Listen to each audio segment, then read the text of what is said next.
오늘 우리에게 주시는 하나님의 말씀 신명기 16장 18절에서 20절까지의 말씀입니다.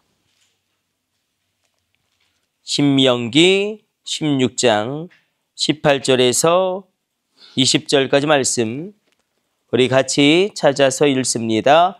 내 하나님 여호와께서 내게 주시는 각성에서 내 지파를 따라 재판장들과 지도자들을 둘 것이요 그들은 공의로 백성을 재판할 것이니라. 너는 재판을 굽게 하지 말며 사람을 외모로 보지 말며 또 뇌물을 받지 말라. 뇌물은 지혜자의 눈을 어둡게 하고 의인의 말을 굽게 하느니라.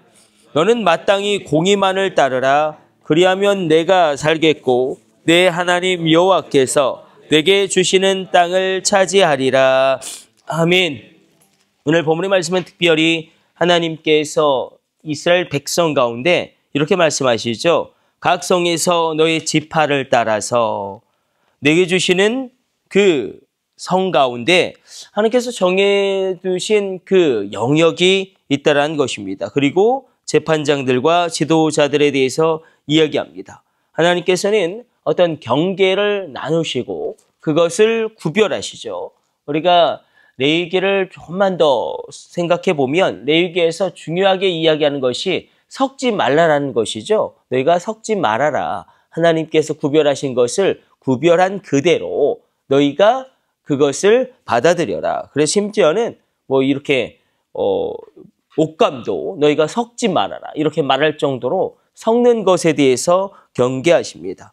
그래서 너희가 각성에서 너희 지파를 따라서 이렇게 하나님께서 어떤 경계를 두으셨음을 분명히 이야기합니다. 그러므로 이스라엘 백성들이 차지하고 있는 이 유업과 이 각성은 어떤 인간적인 협약이라든지 아니면 어떤 힘의 논리라든지 아니면 임의로 그들이 얻은 것이 아니라 하나님께서 정한 그것을 제비를 뽑아서 그들이 유업으로 얻게 되었습니다. 이것은 하나님께서 정해 두신 그 영역 안에서 이스라엘 백성들이 질서 있게 그 공동체도 마찬가지고 그 국가도 그렇게 유지되어져야 한다.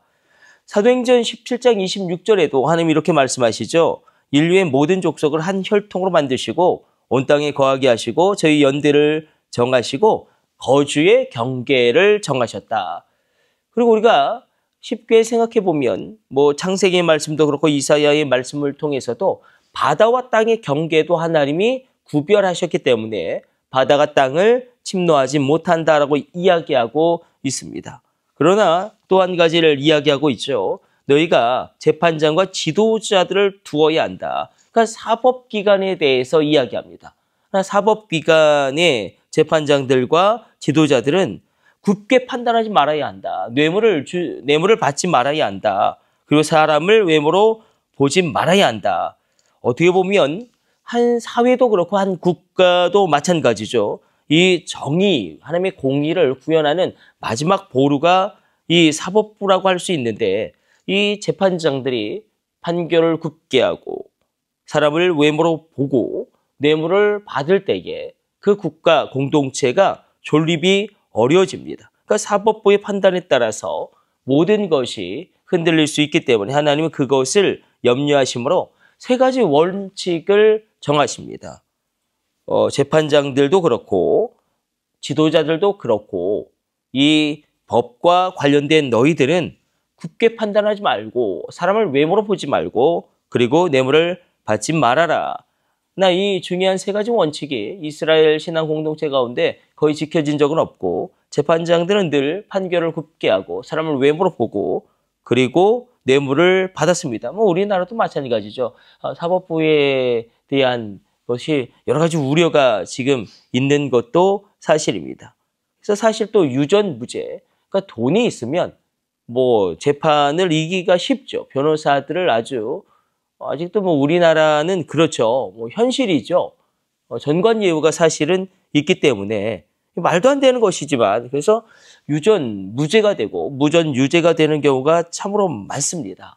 그래서 참 이스라엘 신앙 공동체도 마찬가지였어요. 늘 언제나 이 재판장들과 지도자들이 아주 곧게 판결을 내리고 사람을 외모로 보지 않고 또 뇌물을 받지 않은 경우는 거의 없었습니다. 그래서 우리가 결국은 사도 바울처럼 나에게 의로우신 재판장이 계시다. 이 모든 것을 온전히 판단하실 하나님이 계시다. 그렇게 이야기를 합니다. 또 다니엘도 하나님만이 나의 의로운 재판장이다. 그 이름 그대로 그의 정체성을 붙잡고 그 포로기 후기의 시대를 걸어갑니다. 우리 가운데 의로우신 한 재판장이 있음으로 말미암아 그래서 이 시대 가운데 다시 하나님의 공의는 굉장히 중요하게 부각되어지고 있는 하나님의 속성이기도 합니다. 예전에 김홍도 감독님이 천국과 지옥 설교를 정말 저희가 군종 목사 이렇게 수련회 하면 김홍도 감독님 오셔서 이렇게 3박 4일 동안 이렇게 어떻게 보면 군종 목사들 이렇게 뭐 어떻게 목회하고 군대에서 어떻게 해야 될지 이야기하시는 근데 늘 그냥 천국과 지옥 설교만 주구장창하십니다. 근데 그게 굉장히 강력합니다. 여러분 천국도 분명히 있고 지옥도 분명히 있고 우리 예수님께서는 천국보다도 더 지옥을 많이 말씀하셨고 지옥에 대해서 성경은 얼마나 많이 증언하고 있는지 모릅니다. 원래 지옥은 인간을 위해서 만들어진 공간은 아니죠. 타락한 그 천사장이었던 이 사단과 그를 따르던 천사들의 무리에서 악한 영들, 그들을 영원한 존재이기 때문에 그들을 가두기 위하여 이 지옥을 하나님이 만드셨는데 인간이 범죄함으로 말미암아 이 저주스러운 악한 사단과 그 악한 영들의 운명에 동참하게 된 것입니다. 그럼에도 불구하고 천국도 분명히 있고 지옥도 분명히 있기 때문에 우리 가운데 이 땅의 사법부의 판단으로만 끝나는 것이 아니구나. 하늘의 판단이 남아있고 우리 인생도 마찬가지죠. 결국 내 인생을 판단하는 것은 세상의 판단도 아니고 사람의 평가도 아니고 하나님 앞에서 나의 관뚜껑이 닫힐 때에 그것이야말로 온전히 우리가 인생 가운데 내를 평가받을 평가일 것입니다. 하나님이 내 인생을 어떻게 평가하시고 판단하시느냐 그것이 얼마나 중요한지 모릅니다. 그래서 오늘 본문의 말씀 그대로 우리가 소망을 세상의 재판장들과 지도자들에게 두지 말고 물론 정말로 사법부는 늘 최후의 보루이기 때문에 우리가 온전히 세워야 되는 것이 맞습니다. 그리고 사법부가 흔들리면 국가 전체가 흔들리게 됩니다. 미국도 난리죠. 미국도 사법부에 대한 신뢰가 거의 땅바닥을 치고 있기 때문에 모든 나라가 다 마찬가지인 것 같습니다.